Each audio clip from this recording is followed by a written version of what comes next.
একদিন এক সবুজ জঙ্গলে থাকতো দুই হাতি ভাই, বড় ভাই মিঠু আর ছোট ভাই বুবু। তারা খুব মজার খেলাধুলা আর খাওয়া দাওয়া পছন্দ করত।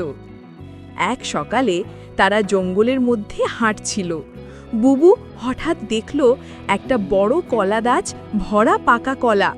ও সঙ্গে সঙ্গে চিৎকার করল, ভাই দেখো দেখো কত কলা। মিঠু হেসে বলল, চলো আজ আমরা দুজন মিলে কলা খাই। দুজন মিলে গাছে গিয়ে কলা টানতে লাগলো। গাছটা দুলে উঠল, কিছু কলা পড়ে গেল মাটিতে। তারা মজা করে খেতে লাগলো। বুবু মুখে দুটো কলা একসাথে ঢুকিয়ে ফেলল, আর মিঠু হাসতে হাসতে গড়িয়ে পড়ল। খাওয়া শেষ করে তারা ভাবল, এত খাওয়ার পর একটু পুকুরে গোসল করি। দুজন মিলে ছপ ছপ করে পানিতে ঝাঁপ দিল। জলে হাতিরা পানিতে খেলল, একে অপরকে জল ছুঁড়ে মারল। গোসল শেষে তারা রোদে শুকাতে লাগল আর গাছের নিচে ঘুমিয়ে পড়ল শান্তভাবে। জঙ্গলের বাতাসে বাজছিল পাখির গান, আর দুই ভাইয়ের মুখে ছিল মিষ্টি হাসি। এক ছিল এক সবুজ আর শান্ত জঙ্গল। সেখানে থাকত ছোট্ট মোটা আর দুষ্টু হাতি, নাম তার মিঠু। মিঠুর খুব প্রিয় খাবার ছিল কলা। যে গাছে কলা দেখত ওখানেই যেত আর সুর দিয়ে দোল খেত। জঙ্গলে এক বড় কলা গাছের বাগান ছিল। এই বাগান বানর টুনটুনি আর তার বন্ধু চিকু মিলে পাহারা দিত। ওরা প্রতিদিন কলা গুনে রাখত যেন কেউ চুরি না করে। কিন্তু মিঠু ঠিক করল, আজও একটা কলা খাবই। একদিন সকালে সূর্য উঠেছে, পাখিরা ডাকছে। মিঠু চুপি চুপি বাগানের দিকে গেল। ও ভাবল, একটা কলা নিলে কেউ টেরই পাবে না।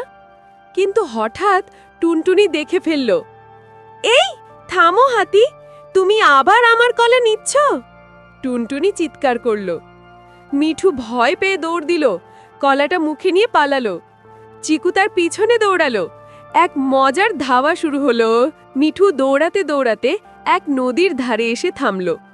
ওখানে ছিল বুড়ো কচ্ছপ দাদু।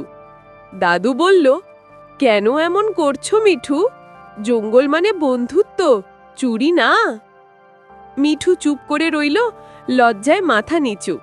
তারপর বলল, আমি শুধু একটা কলা চেয়েছিলাম, কিন্তু জিজ্ঞাসা করিনি। দাদু হাসল, বলল, তাহলে চলো এখন তাদের সাথে গিয়ে মাফ চাও। মিঠু রাজি হলো। ও টুনটুনির কাছে গেল, বলল, আমাকে ক্ষমা করো টুনটুনি, আমি আর চুরি করব না। তুমি যদি দাও, আমি তোমার সাথে কলা ভাগ করে খাবো।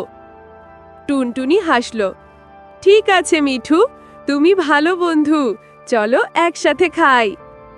তারা মিলে কলা খেতে লাগলো, গান গাইতে লাগলো, আর কলা গাছের নিচে খেললো সারা দিন। শেষে তারা ঠিক করলো, প্রতিদিন দুজন মিলে বাগানের কলা ভাগ করে খাবে, আর যারা ক্ষুধার্ত প্রাণী আছে তাদেরও কিছু দেবে। তারপর থেকে পুরো জঙ্গল ভরে উঠল হাসি, আনন্দ আর বন্ধুত্বে।